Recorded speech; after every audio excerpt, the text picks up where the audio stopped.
Okay, I just wanted to go over some of the things in 2011 that I noticed that were sort of an issue, and I made some fixes for.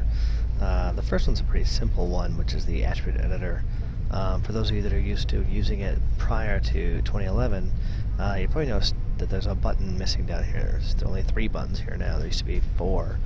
This new button is the copy tab, which is nice, except for if you're like me and you're used to working with that close button, you're going to end up opening up the attribute editor, way too many times. So that was the first thing I changed. The other one, which is a little bit more important, is that when you have a rigid bind and you use Paint Cluster Weights tool, when you go over a joint, you'll see you only have set preferred angle or assume preferred angle. You can't actually select the joint to paint it like you can with a smooth bound. You can just right click, select influence, select influence, select influence. So that was the second thing I noticed that I wasn't very happy with. And the third is, I just have a simple setup here, is the connection editor. And this isn't actually a problem, but it's something that I like for myself. Connection editor, there we go.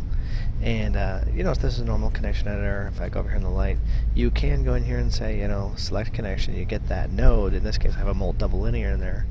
And there it is right there. Now that's one of those nodes that normally doesn't show up in your outliner without showing everything. So it's kind of hard to find sometimes. Not a big deal, of course, you can go back and get it, but that's something that I see every once in a while that I always want to fix. So let's go into an updated version of 2011 that I have here. And the first thing we look at is that attribute editor. So all I did was just add an extra button down the bottom for closing the attribute editor. I know it's redundant and this exists up here, but for me, I'm so used to hitting that close button, and I can still copy if I want, but I can also close without having to search around. It's just sort of a habit thing. Let's also look at that connection editor. So I'm going to pull up the connection editor here. I have a quick way. Oops, wrong one. There we go. And I'll go back to that same connection. Where's select connection? There we go, and drop that in there. And what I can do is go, oh, you know what? I want to get that back. Just click the select button, and now I can adjust it at will. Same thing with the actual object. I can reselect it if I want to. I find this becomes really handy for just going back and forth with selections to get stuff. And the last one, but probably one of the most important ones, is the Paint Cluster Weights tool. I've now added that menu to it, to Paint Weights, so I can actually go in there and quickly, as long as I get on a joint, there we go, I can get to those joints. And since I was updating it, I decided to do it for clusters as well. This is just a simple cluster rig.